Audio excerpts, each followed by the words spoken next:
जय श्री कृष्णा। कामत ज्योतिष में आप सभी का स्वागत है। आज हम एक बड़े महत्वपूर्ण जानकारी लेकर आए हैं।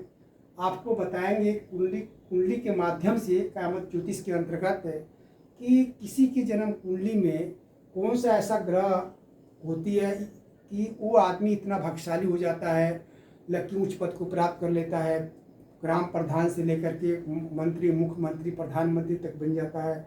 तो वो कौन से किस प्रकार के योग होते हैं, उसी की जानकारी, उसी के विषय में हम आज एक बहुत महत्वपूर्ण जानकारी लेके आए हैं।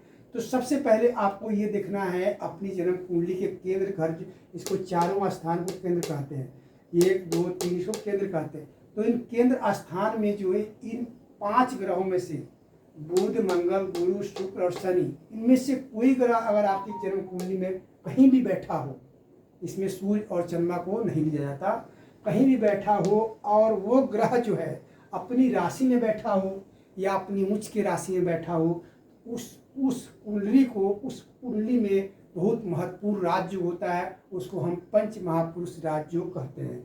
जिस अलग अलग ग्रहों के अनुसार अलग अलग उसका नाम होता है। जैसे बुध अगर अपनी इस केंद्र में कहीं भी बैठा हो और अपनी राशि में हो, जैसे हमने बुध का लिखा है 3-6 में हो या उच्च का हो, या मंगल कहीं बैठा हो, तो बुध अगर बैठा हो तो भद्र नाम योग पंच महापुरुष योग कहते हैं, मंगल बैठा तो रोचक नाम योग कहते हैं, गुरु बैठा हो तो हंस नाम योग कहते हैं, शुक्र बैठा तो मालवी नाम योग कहते हैं, शनि बैठा तो शस्त्र नाम पंच महापुरुष योग को कहा जाता है। तो इनमें से कोई भी योग बैठ जाए तो वो आदमी बड़ा भाग्यशाली होता है, लकी होता है। उसके जीवन में जो है संसारिक सब सुख प्राप्त होते हैं। उस ग्रह के अनुसार जो है उसको बल की प्राप्ति होती है। जैसे बुध बैठा हो, बुध अगर हो तो बड़ा विद्वान होता है, बुद्धिमान होता है, ज्योतिषाचार्य होता है, यानी जिस चीज़ में क्षेत्र में होता है उसकी ज्ञान विज्ञान क्या है कोई टिक नहीं पाता। तो इस 5 ग्रहों में से आपको अपनी जन्म कुंडली में देखना है कि अगर कोई कहीं बैठा हो तो उसमें ये जो अंक लिखे हैं, यहाँ भी लिखे, कोई जरूर नहीं है गुरु यहीं बैठा हो, गुरु यहाँ भी हो सकते हैं, यहाँ भी हो सकते हैं, यहाँ भी कहीं भी बैठे हो केंद्र में, या बुध यहाँ बैठे हो तो बुध यहाँ भी हो सकते हैं, शुक्र यहाँ बैठे हो तो यहाँ भी बैठे, शनि यहाँ भी हो सकते हैं। लेकिन अंक जो लिखे हैं इसमें 10 11, जैसे शनि बैठे हो तो उसमें कोई भी अंक होना चाहिए, 10 हो या 11 हो या 7 का अंक हो। अगर गुरु बैठे हो तो उसमें 9 12 4 का अंक होने चाहिए, इनमें से कोई एक अंक होना चाहिए। 9 क्या है, गुरु की राशि है, 12 क्या है, गुरु की राशि मीन राशि है, धनु राशि है, और कर्क राशि है, गुरु कर्क राशि में उच्च के होते हैं। तो इस तरह से किसी भी केंद्र में अगर इन 5 में से कोई ग्रह बैठ जाए, 1 हो या 2 हो, जितने ग्रह बैठे होंगे उतने आप भाग्यशाली हो जाएंगे।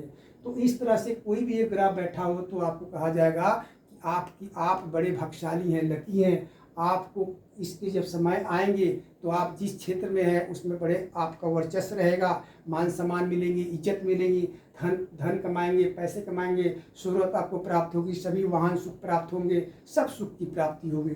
तो इस तरह की कुंडली में किसी की कुंडली में हो, बड़े दुर्लभ होते हैं, हालांकि ये जो नहीं मिलते हैं। अगर बुध बैठे भी होंगे तो किसी और राशि में बैठ जाएंगे, अपनी राशि में नहीं बैठेंगे, अपनी उच्च की राशि में नहीं बैठेंगे, किसी और की राशि में बैठ जाएंगे, किसी शत्रु की राशि में बैठ जाएंगे, किसी और ग्रह की राशि में बैठ जाएंगे तो नहीं बनेंगे।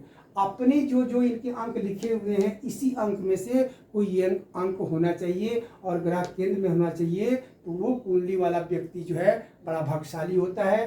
तो आज हमने ये पंच महापुरुष राजयोग के विषय में एक महत्वपूर्ण जानकारी दी है। अगर जानकारी अच्छी लगे तो आप कामत ज्योतिष यूट्यूब पर जा करके इस जानकारी को बार बार चला करके सुन करके समझ सकते हैं। हालांकि ज्योतिष की बात जल्दी से समझ में नहीं आती, लेकिन बार बार प्रयास करेंगे, जैसे मैं लिखा हूँ इस तरह से देख करके समझें तो आप अपनी कुंडली को समझ सकते हैं कि हमारे जीवन में ऐसा लकी है कि कभी हम महान बन सकते हैं, कभी हमको जो है अच्छे पद की प्राप्ति होगी।